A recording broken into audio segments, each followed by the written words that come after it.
Board से ही लिखा है राइट आर्च बोर्ड पे। हाँ। तो अभी देखो हम लोग ग्रेविटेशन की कुछ और प्रॉब्लम करने जा रहे हैं। तो इसमें एक ये प्रॉब्लम कर रहे हैं, इसमें कोई प्लैनेट है जिसका रेडियस r है, वो राइट चल रहा है, और इसके अराउंड कोई सैटेलाइट है वो nr रेडियस के ऑर्बिट में ऐसे घूम रहा है। nr रेडियस के ऐसे ऑर्बिट में घूम रहा है, तो इसकी ऑर्बिटल स्पीड रही होगी शुरू में कुछ v नॉट की वैल्यू आपको पता है क्या होगी, इसका मान लो मास कुछ कैपिटल M है प्लैनेट। अब अगर यहाँ पे किसी रीजन से डस्ट आ जाए, कॉस्मिक डस्ट कुछ आ गई है, तो इसमें अब रिटार्डेशन शुरू हो गया। जो रिटार्डेशन वाला फोर्स है वो क्या है, फोर्स ड्यू टू रिटार्डेशन है, उसकी वैल्यू है कुछ अल्फा इनटू v स्क्वायर, जहाँ v क्या है उसकी वेलोसिटी है, उस इंस्टेंट की वेलोसिटी। तो हमें बताना है कि कितनी देर बाद जाकर के ये प्लैनेट से टकरा जाएगा। यहाँ पे F क्या है, रेसिस्टिव फोर्स ड्यू टू ये है क्या क्वांटिटी? अच्छा फिर तो अच्छी बात है, तो ठीक है अब कर लेंगे। फिर तो क्वेश्चन में अब ज़्यादा समझाने की जरूरत नहीं, क्वेश्चन को समझिए। सिर्फ 7 आर भी है, एन की वैल्यू दे दीजिए। हाँ। ठीक है।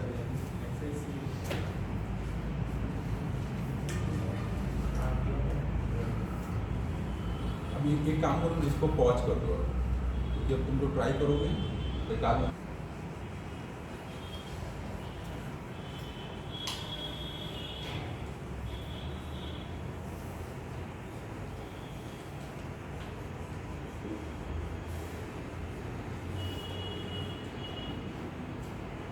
तो इसमें क्या हो रहा होगा, जैसे ये आगे जा रहा है पीछे रेसिस्टिव फोर्स लगा, तो रेसिस्टिव फोर्स क्या होगा, इधर v होता है उसके अपोजिट में लग रहा है ना, तो v कम करेगा। v कम होते ही क्या होगा, इसका जो ऑर्बिटल वेलोसिटी है कम हो गया, तो ये क्या होगा, इसके क्लोज आ जाएगा ना, ऑर्बिट का रेडियस छोटा होने लगेगा। तो लगातार यहाँ पे क्या हो रहा होगा, ये कुछ ऐसे ऑर्बिट का रेडियस छोटा होता जा रहा होगा, ऐसे कुछ करके लास्ट में फाइनली जा करके टकराएगा। तो आप ऐसे सोच सकते हो कि इनिशियल रेडियस कितना है इसका, एन आर है, और लास्ट में उसका रेडियस कितना हो गया, आर हो गया कुछ। तो इनिशियल वेलोसिटी पता है क्योंकि रेडियस पता है, और लास्ट वाली हमें ऑर्बिटल वेलोसिटी लिख सकते हैं, बाद वाला हमें रेडियस पता है ना। जब लास्ट में टकराने जा रहा है तब तक उसका कितना रेडियस है, रेडियस पता है, मतलब वहाँ का ऑर्बिटल स्पीड उस टाइप का उसका वेलोसिटी होगा। तो यहाँ पे हम लोग क्या क्या लिख सकते हैं, एक तो अगर हम इसकी टोटल एनर्जी लिखें कोई भी टाइम पर, तो टोटल एनर्जी कितनी लिखेंगे, अगर मान लो वो कोई टाइम पर सेंटर से कुछ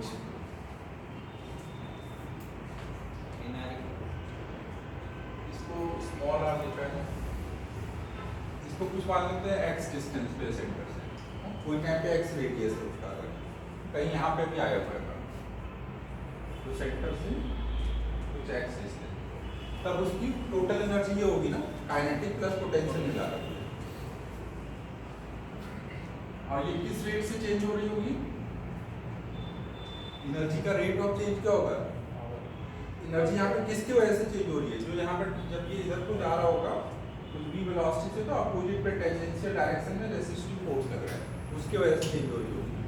तो किस रेट से चेंज हो रही होगी, पहले आप डिफरेंशिएट करो, इसका रेट ऑफ चेंज कितना आ जाएगा, x का डिफरेंशिएशन क्या हो जाएगा, -1/x square into dx/dt। dx/dt मतलब ये किस रेट से ये रेडियस कम हो रहा है। अब तो यहाँ पे जो एनर्जी dx/dt को v नहीं लिखोगे ना, v यहाँ पे क्या टेंजेंशियल डायरेक्शन में v है ना, और रेडियल में ये x चेंज होने का रेट है dx/dt। भैया lnx की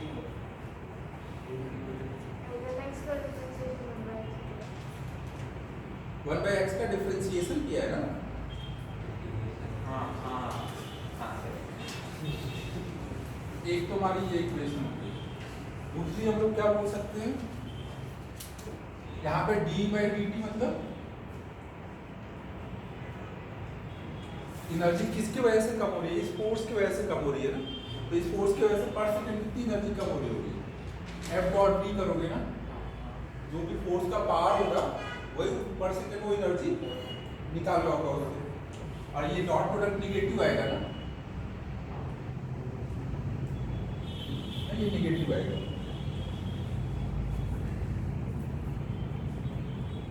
तो ये हमारा डी बाई डी टी की वैल्यू। अब इसको हमको यूज करना है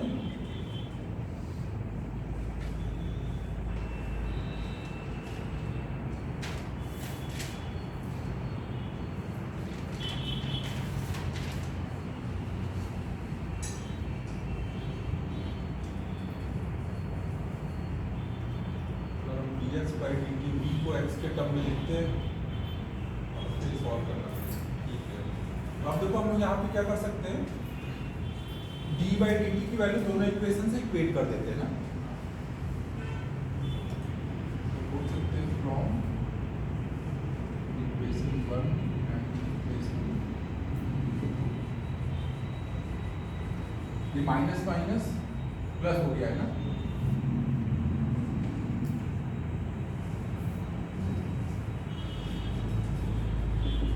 ये इक्वल टू आ जाएगा minus alpha into V Q. V को क्या लिख सकते हैं? वी कब की स्पीड है? जब ये कोई टाइम पे x रेडियस पे आ चुका है, तो उस टाइम की ऑर्बिटल स्पीड लिख देंगे ना। वो कितनी हो जाएगी? Under root gm upon x। ठीक है, अब x वाले टर्म सब एक साइड कर लो, टाइम वाला एक साइड कर लो, इंटीग्रेट कर लो। x की लिमिट कहाँ से कहाँ तक डालोगे? n r से r तक ना, तो उससे टाइम आ जाएगा। dx by dt को v क्यों नहीं? v किधर को है? ये यहाँ पे इधर को जाता है ना, इसकी वजह से ना, इधर को थोड़ी जा रहा है। तो dx by dt तो ये किस रेट से चेंज हो रहा है वो बता रहा है, तो उसको नहीं लिखोगे। ये नोट कर लो, तब थोड़ा और आगे एक दो स्टेप और लेते हैं। फिर मेरे वाले में क्या गलत था? फोर्स निकालते v dv by dx करेंगे। नहीं, गलत कुछ नहीं था, बट तुमने सॉल्व करके टी तक पहुंचा था। तुमने तो v और r का कुछ लिखा था। v dv by dx तुमने करेंगे। क्या किया था? v और r का रिलेशन निकालना था। हाँ, तो वो तो ऑलरेडी पता है ना, r डिस्टेंस पे पहुंचा था r अंदर gm by r। Small r था मेरा मतलब x। हाँ भाई, जब भी x पता है तो x के टर्म में v तो हमें पता ही है। हाँ, तुम निकाल क्या रहा था, मैं ये पूछा था तुझसे। नहीं मैंने f net निकाला, उसको v dv by dx लिखा। सेंट्रीपिटल फोर्स और वो माइनस करके डिवाइडेड बाय m किया। और फिर ये बोला v as a function as a x आएगा, फिर उसको dx by dt करेंगे। मुझे पता है ना, v as a function of x। हाँ, तो क्यों निकाला था, मैं ये बोल रहा था।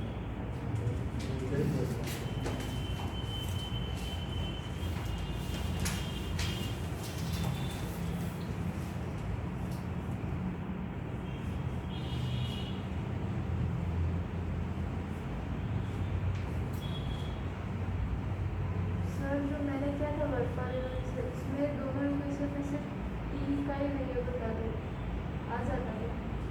ये सबसे आ जाता है, बट वो ये थोड़ा और बहुत कैलकुलेशन हाँ, है। बहुत कैलकुलेशन है।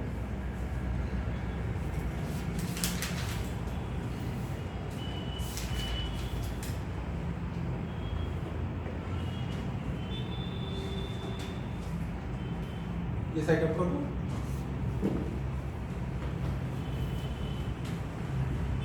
अब ये कितना हो जाएगा? gmm अपॉन में 2x square into dx by dt equal to minus alpha into V Q कितना हो जाएगा? ये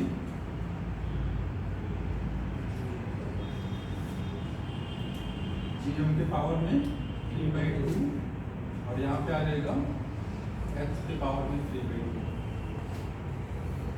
x वाले टर्म एक साइड कर लेते हैं, टाइम वाले टर्म एक साइड कर लेते हैं। gm को अगर कट करेंगे यहाँ पर तो ये अंडर रूट बचेगा ना, केवल gm से ये कट कर देते हैं।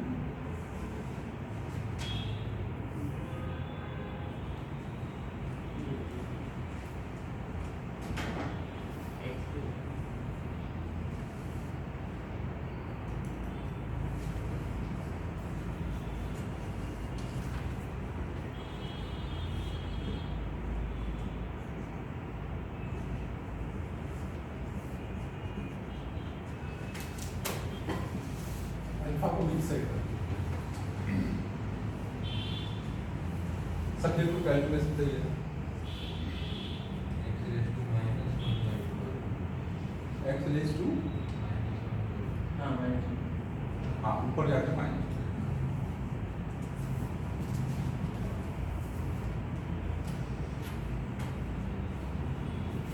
ठीक है। अब इसको इंटीग्रेट करते हैं दोनों साइड में लिमिट जब टाइम जीरो पे रेडियस कितना था x की वैल्यू n r है मुझे आपने लिया अच्छा यहाँ को मुझे नीचे लिखना है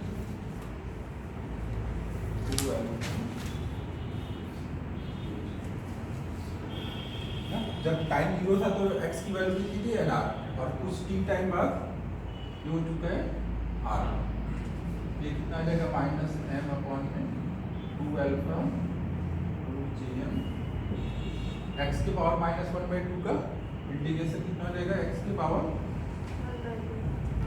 प्लस 1/2 अपॉन में बाय 2 1/2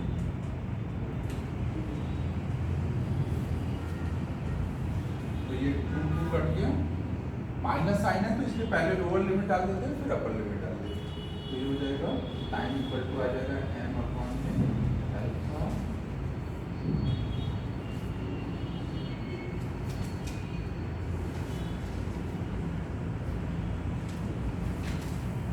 कुछ ऐसा टर्म बन जाएगा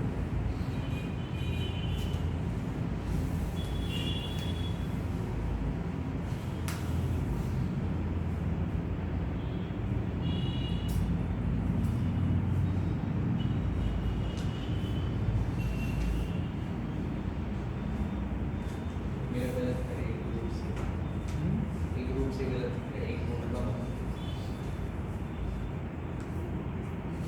तो वही एंगुलर मोमेंटम कंजप्ट कराया ना एंगुलर मोमेंटम कंजप्ट क्यों नहीं होगा समझ आ रहा है हाँ इसका ये वाला फोर्स का जो टॉर्क आएगा ना इस पॉइंट पे होगा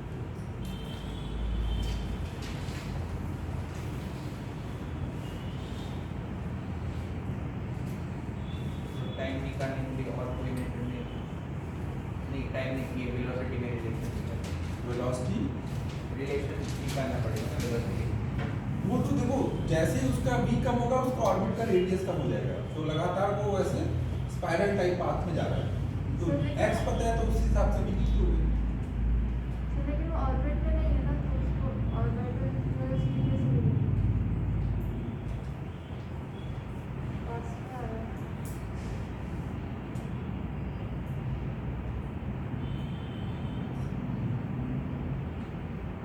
तुम ये बोल रहे हो चारों में जैसे ये v कम हुआ तो वो ऑर्बिटल ही क्यों है ऐसा ना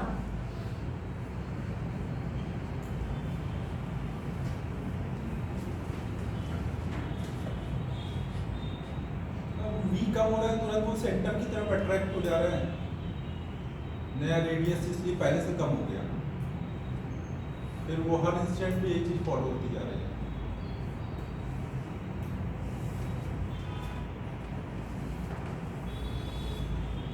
और क्या इसको लॉजिक दे सकते हैं ठीक है एक बार वो वाला पॉइंट और करते हैं कब करो इसको तो फिर दूसरा कोई नहीं होगा क्या क्या? दूसरा कोई रिलेशन नहीं आ सकता किसके साथ रिलेशन ये वेलोसिटी का फाइनल और इनिशियल क्योंकि टाइम का तो उससे आ जाएगा ना मैंने पहले जो स्टेप की तो फिर वेलोसिटी में और एक रिलेशन फाइनल और इनिशियल वेलोसिटी पता है ना स्पाइरल पाथ को लेते हुए अब बस उसका डाउट ये है कि स्पाइरल पाथ पे ऑर्बिटल लगा सकते हैं क्या तो वो एक बार मेरे को पता नहीं नहीं सर पर मैंने जो मेथड किया उसमें तेरे में तो एंगुलर मोमेंटम कंजप्ट कराया ना नहीं उसमें तो- एंगुलर मोमेंटम के लिए और कोई ऐसे और कंजर्व कराने का देख यहाँ पे एनर्जी कंजर्व नहीं है ना क्योंकि रेसिस्टिव फोर्स है और दूसरा फिर वही है कि आपको अगर बी निकालना है तो आपको एक बार अगर कैलकुलेट कर पाओगे वो कितना पाथ लेंथ कवर किया है तो उसका वर्क डन निकालो ओवरऑल तो चेंज इन काइनेटिक एनर्जी मतलब वो कोई भी मतलब इतना सिंपल मेथड नहीं होगा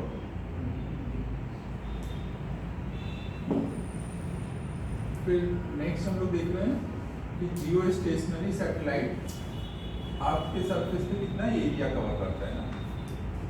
जियो स्टेशनरी सैटेलाइट के लिए हमें पता है ऑर्बिटल का रेडियस कितना होगा 7r, ये कुछ जगह r है। तो हमें निकालना क्या था,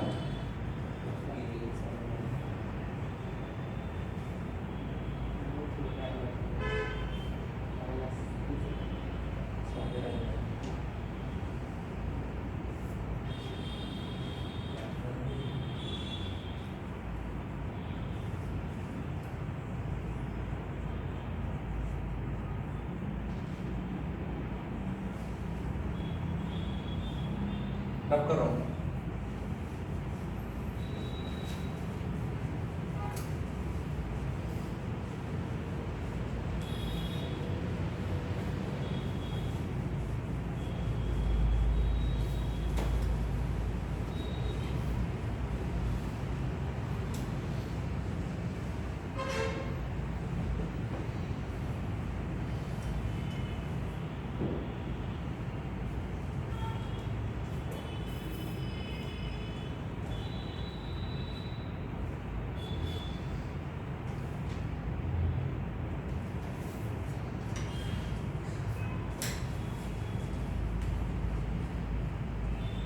तो ये वाला हुआ था कोई से, याद नहीं आ रहा है। अच्छा सॉलिड एंगल का, सॉलिड एंगल का देखो आपको ये मैंने बताया हुआ है कि अगर कोई भी जैसे ये स्फीयर है, इसका हमने कोई एक पार्ट ले लिया जो सेंटर पे अगर प्लेन एंगल बना रहा है कुछ 2 थीटा, तो ये सॉलिड एंगल कितना बना रहा होगा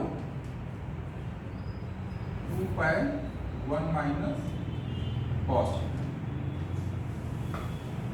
यहाँ जो एंगल होता है उसका हाफ लेते हैं ना यहाँ का, नहीं ये सॉलिड एंगल है, ये प्लेन एंगल है ना। तो अब यहाँ से हम क्या करेंगे, ये जो जियो स्टेशनरी सैटेलाइट होगा वो कहाँ तक का अभी आपके, तो सुना अच्छा अभी फिर करेगा ट्राई, याद नहीं आ रहा। इंटीग्रेट करके ट्राई किया तो pi r square pi r square by 96।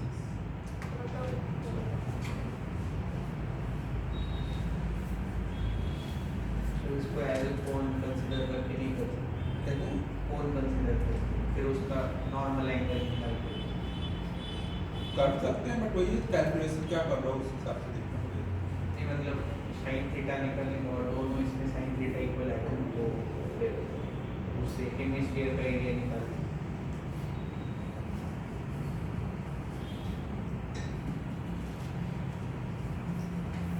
कर सकते हैं, बट वही कैलकुलेशन करो फिर उस हिसाब से। देखो ये आपको क्लियर है ना कि ये जियो स्टेशनरी सैटेलाइट कहाँ तक को सिग्नल भेज सकता है, इतने पार्ट में भेज सकता है ना, इसके इस पॉइंट तक नहीं सिग्नल आ सकता, इधर वाले पॉइंट पे नहीं आ सकता, तो इतना एरिया को ही वो कवर कर सकता है। अब देखो अगर हमें ये एंगल पता चल जाए तो हम इसका एरिया निकाल सकते हैं ना, क्योंकि सॉलिड एंगल पर और क्या होता है, एरिया अपॉन में रेडियस का स्क्वायर है। ये जो एरिया होगा यहाँ पे जो सरफेस पे एरिया है अपॉन में रेडियस का स्क्वायर, वही होता है ना सॉलिड एंगल। तो अगर हमें सॉलिड एंगल पता चल जाए तो इनटू आर स्क्वायर कर देंगे तो एरिया आ जाएगा। अब ये सॉलिड एंगल हम कैसे निकालेंगे, तो ये इसका प्लेन एंगल पता है ना, इस पार्ट का प्लेन एंगल सेंटर पे कितना है, प्लेन एंगल कैसे निकालेंगे, तो हमें देखो ये वाली साइड पता है r है और ये वाली साइड पता है ये कितनी है 7r है, तो हम बोल सकते हैं, और ये रेडियस और टेंजेंट के बीच का एंगल है, तो ये राइट एंगल ट्रायंगल हो गया ना, तो ये हाइपोटेन्यूज है, तो हम बोल सकते हैं cos थीटा की वैल्यू कितनी है यहाँ पर r/7r 1/7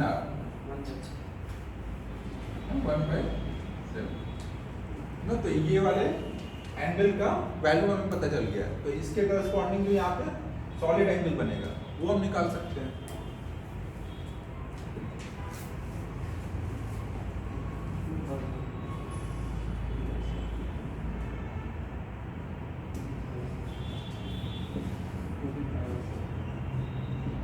सही लिखा है ना, 12π/7 ये हमारा सॉलिड एंगल हो जाएगा। अब सॉलिड एंगल हो गया तो हम लोग सॉलिड एंगल इनटू रेडियस का स्क्वायर करेंगे, तो ये जो पार्ट का एरिया होगा ना, मतलब ये वाला एरिया ये आ जाएगा।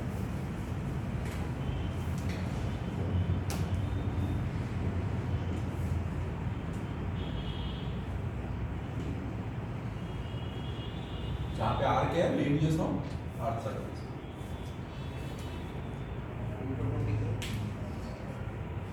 ये जो सॉलिड एंगल होता है ये पूरे इतने पार्ट का होता है ना, तो ये एरिया भी पूरे इतने पार्ट का है। एंगल ये छोटा हाँ, इस फॉर्मूले में ये एंगल 2 थीटा होता है तो यहाँ थीटा लेना हाँ। पड़ता है, वो पूरा सॉलिड एंगल देता है थीटा। सॉलिड एंगल लेने में कोई नहीं है ना। पोर्शन में नहीं है, बट जरूरत हर जगह पड़ेगी क्वेश्चन सॉल्व। आगे गॉस थ्योरम वगैरह कई जगह पड़ेगी इसकी जरूरत। सॉलिड एंगल एक बार कराया हुआ है ना, थोड़ा ही पता है ये फॉर्मूला। ये फॉर्मूला नहीं डिराइव कराया, मैं डेराइव नहीं करा सीरीज में। ये मैं आज पर पता नहीं है 2 पाई बट मैंने cos थीटा में किया। ये नहीं पता है। ठीक है, तो ये भी डिराइव कर देता हूँ। ये नोट कर लो, वो डिराइव कर दो। इसको नॉर्मल इसमें नहीं कर सकते, इस एंगल को अगर थीटा को इधर देख, वो जो तू कैलकुलेशन करेगा वही कैलकुलेशन है, बट उसको बस हमने सॉलिड एंगल के फॉर्म यूज करके सिंपल कर दिया है। सॉलिड एंगल की डेरिवेशन में वही सब कैलकुलेशन होता है, तो अगर अपन पहले से निकाल रखें तो फिर से कोई कैलकुलेट करें।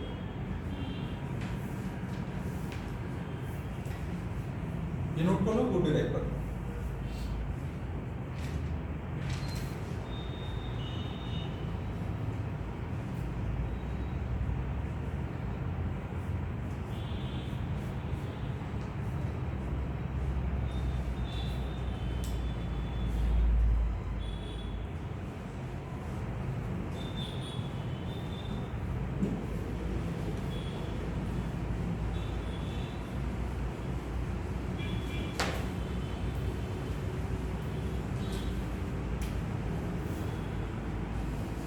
तो हमें ये पता है कि प्लेन एंगल कैसे डिफाइन करते हैं हम लोग।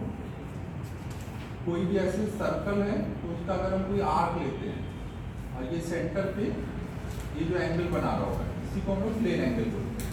और ये डिफाइन कैसे है, आर्क लेंथ ओवर रेडियस।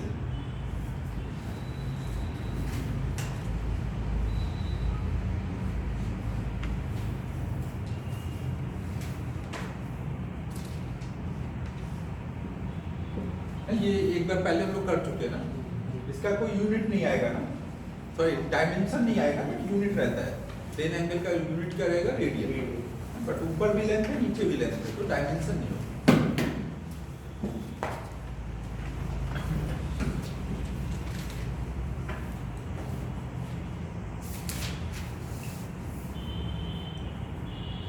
फिर सॉलिड एंगल हम लोग कैसे डिफाइन करते हैं, कोई भी ऐसे हमने स्फीयर लिया, उसके सरफेस पे हमने कोई एक एरिया ले लिया और एरिया के हर पॉइंट को अगर हम सेंटर से मिला दें तो सेंटर पे ये जो एंगल बन रहा होगा इसको ही हम बोलते हैं सॉलिड एंगल।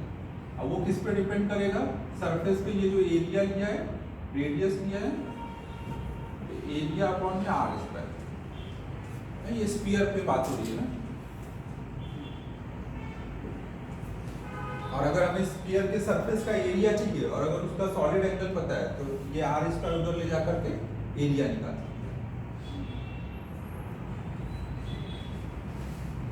क्या किया solid angle equal to area. ये डिफाइन है ऐसे, जैसे प्लेन एंगल डिफाइन है आर्क लेंथ ओवर रेडियस, वैसे सॉलिड एंगल कैसे डिफाइन है, एरिया अपॉन में आर स्क्वायर। ये जो एरिया होगा वो रेडियस के परपेंडिकुलर आ रहा होगा ना।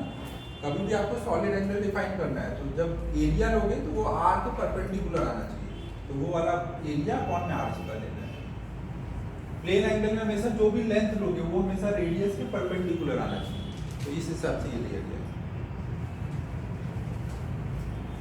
तो ये तो हमने जैसे स्फीयर के लिए डिफाइन किया। अगर मैं जनरल कहीं पे भी बोलूं कि भाई प्लेन एंगल कितना है, जैसे एक छोटी सी ये लेंथ है, बहुत छोटी सी, अब इसकी वजह से इस पॉइंट पे बताओ प्लेन एंगल कितना है, तो यहाँ पे क्या होना चाहिए, ये जो आर आना चाहिए, ये अगर आर है, ये कुछ एल है, तो ये आर एल के अगर परपेंडिकुलर है ना, हर पॉइंट में ये एकदम परपेंडिकुलर होना चाहिए। अगर ये बहुत छोटा है और आर बहुत बड़ा है तो आप मान सकते हो कि हर पॉइंट पे परपेंडिकुलर है। तो आप यहाँ पे बोल सकते हो कि ये जो प्लेन एंगल बनाएगा,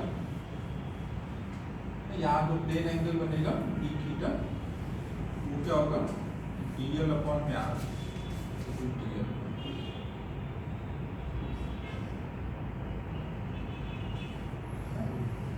हमेशा आर और एल परपेंडिकुलर होनी चाहिए। आर्क में तो सब परपेंडिकुलर है, तो बड़ी लेंथ लेकर के भी आप डिफाइन कर सकते हो।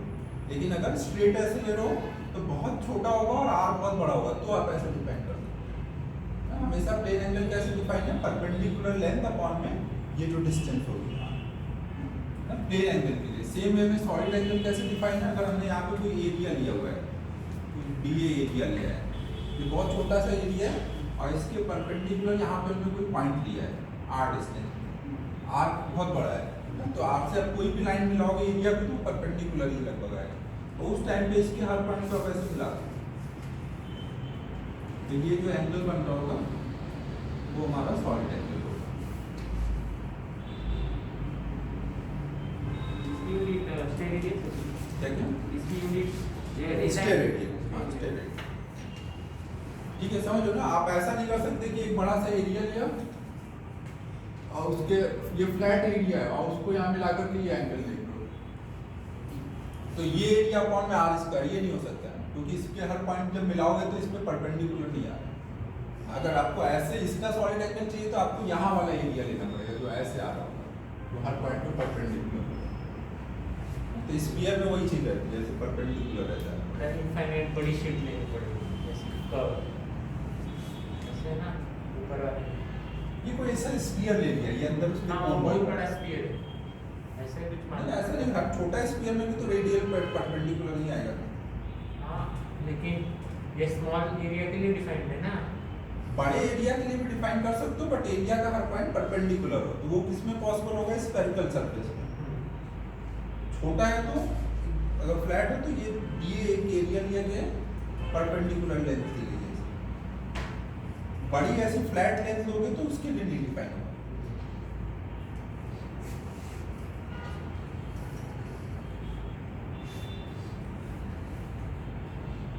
तो हमें अब यहाँ पर सॉलिड एंगल निकालना है ना, अर्थ सरफेस पे मान लो हमने कोई पार्ट लिया या कोई भी स्फीयर के सरफेस पे कोई पार्ट लिया हुआ है, मान लो हमारा ये एक स्फीयर है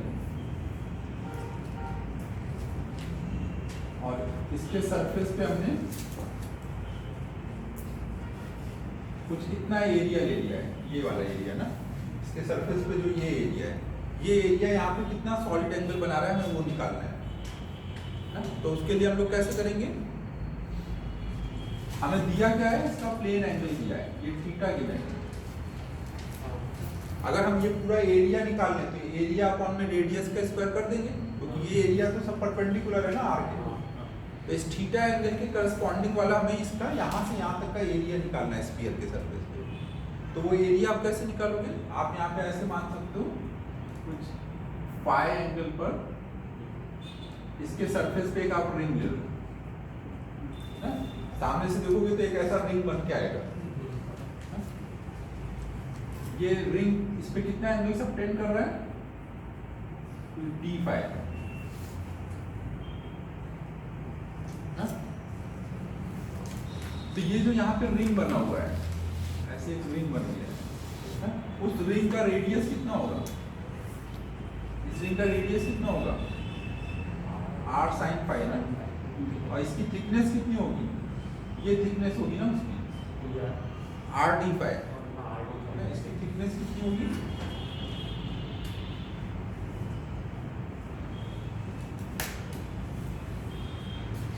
तो अगर मैं इस रिंग को कट करके स्ट्रेट कर दूं तो ये कितना एरिया कवर करना होगा,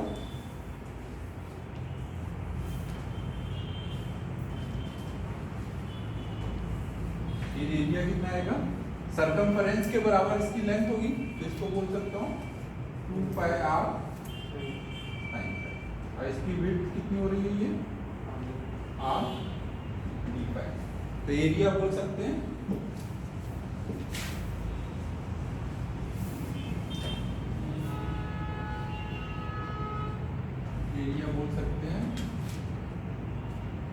pi r sin phi into r d phi, so you get 2 pi r square sin phi into d phi। देखिए हमने इतने यहाँ सरफेस पे जो रिंग बना था उसका एरिया निकाल लिया, और हमें यहाँ पे क्या करना है, यहाँ से रिंग बनाना स्टार्ट करना और करते करते पूरा यहाँ तक के रिंग का एरिया ऐड कर लेना है। मतलब फाई को कहाँ से वैल्यू कराना है, जब यहाँ पे हो गए तो फाई 0, अब बढ़ाते बढ़ाते कहाँ तक जाना है, थीटा तक। इधर का एंगल थीटा है, पूरा एंगल कितना होगा 2 थीटा, बट आप बस 0 से थीटा तक वैल्यू कराओगे तो पूरा कवर हो जाएगा ना, रिंग है ना पूरा, वो नीचे तक जा रहा है। तो यहाँ पे इंटीग्रेट जब करेंगे तो 0 से थीटा तक इंटीग्रेट करेंगे, हो जाएगा 2 पाई आर स्क्वायर बाहर आएगा, साइन फाई का इंटीग्रेशन माइनस कॉस फाई 0 से थीटा ना, माइनस साइन इसलिए पहले लोअर लिमिट डाल दो फिर अपर लिमिट, तो ये आ जाएगा 2 पाई आर स्क्वायर 1 माइनस कॉस। तो ये एरिया निकल गया ना, जो कि सेंटर पे टोटल ये एरिया कितना एंगल बना रहा है 2 थीटा, प्लेन एंगल 2 थीटा है। तो इसके करस्पॉन्डिंग आप सॉलिड एंगल कैसे निकालोगे, आर स्क्वायर को इधर कर दोगे तो एरिया अपॉन में आर स्क्वायर, मतलब सॉलिड एंगल आ जाएगा 2 पाई 1 माइनस कॉस। सॉलिड एंगल का बस फायदा क्या होगा, कभी भी अब एरिया निकालना है तो आप पूरा इतना कैलकुलेशन नहीं करना है, आपको सॉलिड एंगल पता है, आर स्क्वायर इधर ले आओ तो सीधे हमें एरिया मिल जाएगा। तो वही आप कैलकुलेशन करने की बात कर रहे थे ना, तो वही अपन ने अब एक बार करके रख याद कर लिया है और डायरेक्ट यूज करेंगे।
यहाँ पे इसकी बेसिक डेफिनेशन में यहाँ पे ऐसे परपेंडिकुलर का भी साइन बना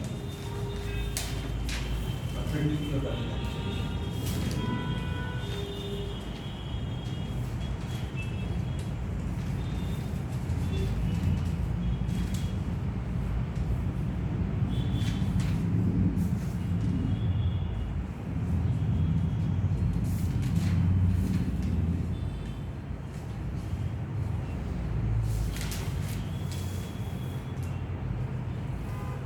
इसका देखो क्या मतलब है, अगर मान लो हमने लेंथ ऐसे ले ली और यहाँ पर हम एक पॉइंट पे निकालना है प्लेन एंगल, तो हम क्या करेंगे इस डीएल का कंपोनेंट लेंगे ना, एक इधर को और एक इधर को, तो ये वाला जो डीएल का कंपोनेंट अपॉन में आर वो करके प्लेन एंगल है, सेम वे में एरिया के लिए।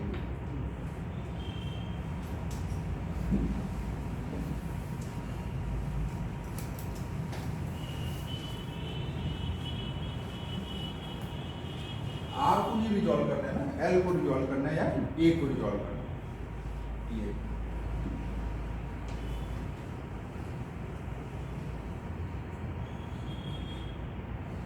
फिर और एक क्वेश्चन कराना था लेकिन वो वाला अपने मॉड्यूल में दिया हुआ है, वो एक अर्थ से मून पे बुलेट फायर करनी है तो कितना मिनिमम स्पीड से फायर करें कि वो अर्थ से मून तक पहुंच जाए, ये क्वेश्चन है ना दिया हुआ है, तो वो डाउट में डिस्कस कर लेंगे वो। फिर तो अब एक सेल्फ एनर्जी का बस और रह जाता है। सर हमें सेल्फ एनर्जी से दो ही क्या ना हाँ, दो का हमने याद किया हुआ है। एक तो हॉलो स्फीयर के लिए माइनस कितना था वो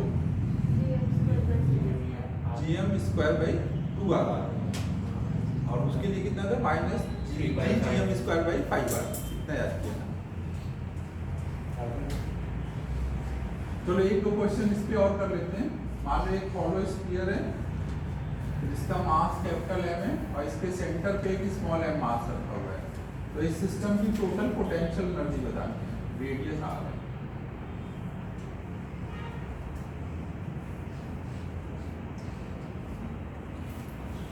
सेंटर पे एक पॉइंट मास है, उसके सराउंडिंग में और एक हॉलो स्फीयर है।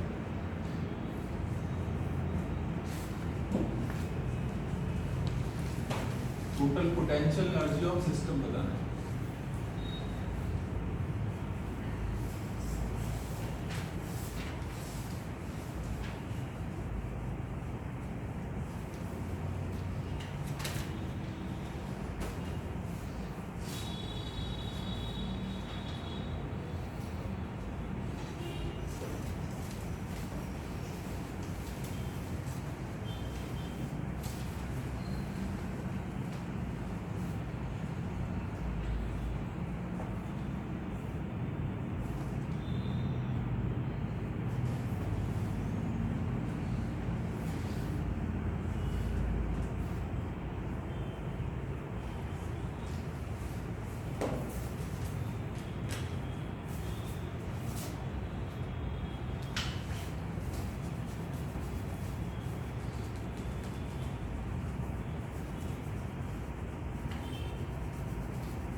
ठीक है, ये हो गया होगा। तो देखो कोई भी सिस्टम की पोटेंशियल एनर्जी निकालनी होती तो हम क्या करते हैं, हम एक एक करके सबको ला के रखते हैं ना, और देखते हैं कितना हमें वर्क करना पड़ रहा है। तो अगर हम सबसे पहले सोचेंगे हम इसको ला के रखें, पॉइंट मास को ला के रखने में कितना वर्क करना पड़ेगा। शुरू में कुछ भी नहीं था ना, केवल पॉइंट मास ला के रखा, तो 0 वर्क करना पड़ेगा। अब ये रखने के बाद जब हम फिर यहाँ पे सरफेस पे ला कर डीएम मास का ऐसे स्फीयर बना रहे हैं, तो जब हम डीएम मास लाएंगे, पहला डीएम लाएंगे तो अब इसकी वजह से तो वहाँ पोटेंशियल होगा ना, वो वर्क करना पड़ेगा। फिर अगला डीएम लाएंगे तो पहले वाले डीएम की वजह से भी अब यहाँ पोटेंशियल आ चुका है और इसकी वजह से भी आ चुका है। तो एक तो इसकी सेल्फ एनर्जी जो खुद के डीएम की वजह से वर्क करना पड़ रहा है, प्लस इसकी वजह से यहाँ रखने में कितना वर्क करना पड़ रहा है। इसकी वजह से जो भी मास रखा हुआ है सब r डिस्टेंस पे है ना, तो ये पूरा m मास को r डिस्टेंस पे रखे हैं, तो कितना वर्क करना पड़ा है, m इंटू उस पॉइंट का v, उस पॉइंट का v कितना होगा माइनस gm/r।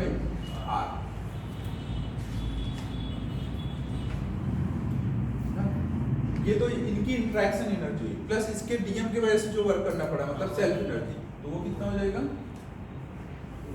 माइनस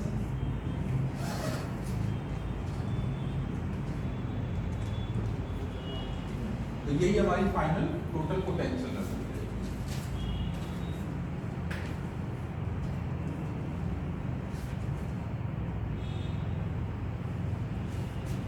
ये सबको याद है ना कि अगर कोई पॉइंट का पोटेंशियल भी है और वहां m मास ला करके रख रहे हो तो कितना हमें वर्क करना पड़ेगा, मतलब कितनी एनर्जी स्टोर हो जाएगी m इंटू v। तो यहाँ पे एक तो इसके वजह से v है उसके लिए वर्क करना पड़ा तो वो लगाया m इंटू v, प्लस इसके खुद के डीएम की वजह से जब अगला डीएम लाया मतलब सेल्फ एनर्जी, अब वो हमने पहले काउंट करके याद किया हुआ है तो वो डायरेक्ट फॉर्म में लगा दिया।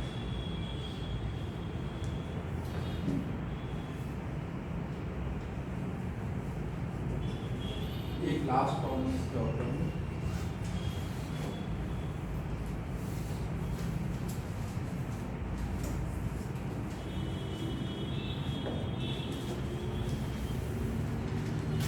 ये जो कॉन्सेंट्रिक हॉलो स्फीयर है ना, दोनों कॉन्सेंट्रिक हॉलो स्फीयर है, कॉन्सेंट्रिक हॉलो स्फीयर। हमें इस पूरे सिस्टम की एक का मास m1 है, एक का m2 है, पूरे सिस्टम की पोटेंशियल करनी चाहिए।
हो गया?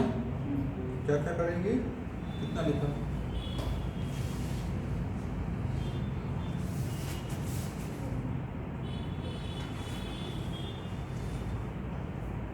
सब माइनस में आएगा ना? हाँ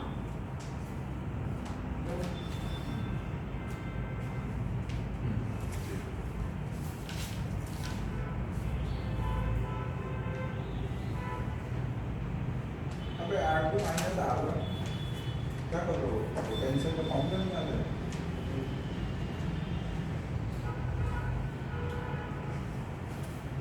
तेरा हो गया?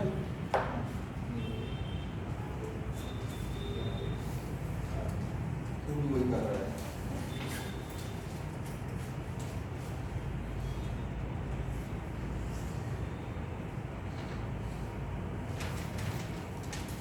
हम लोग देखो क्या करेंगे, सबसे पहले अंदर वाला स्फीयर बनाएंगे ना। अंदर वाला स्फीयर बनाने में हमें केवल कौन सा वर्क करना पड़ेगा?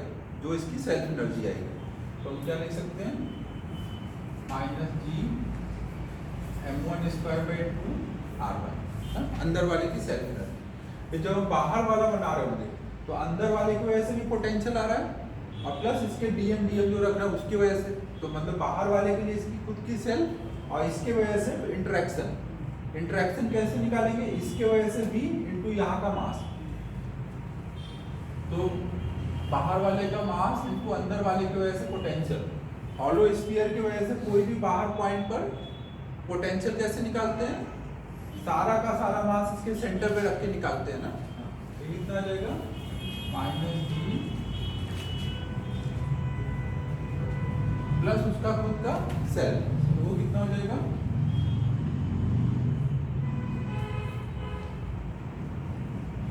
ये सब ऐड करके फाइनल।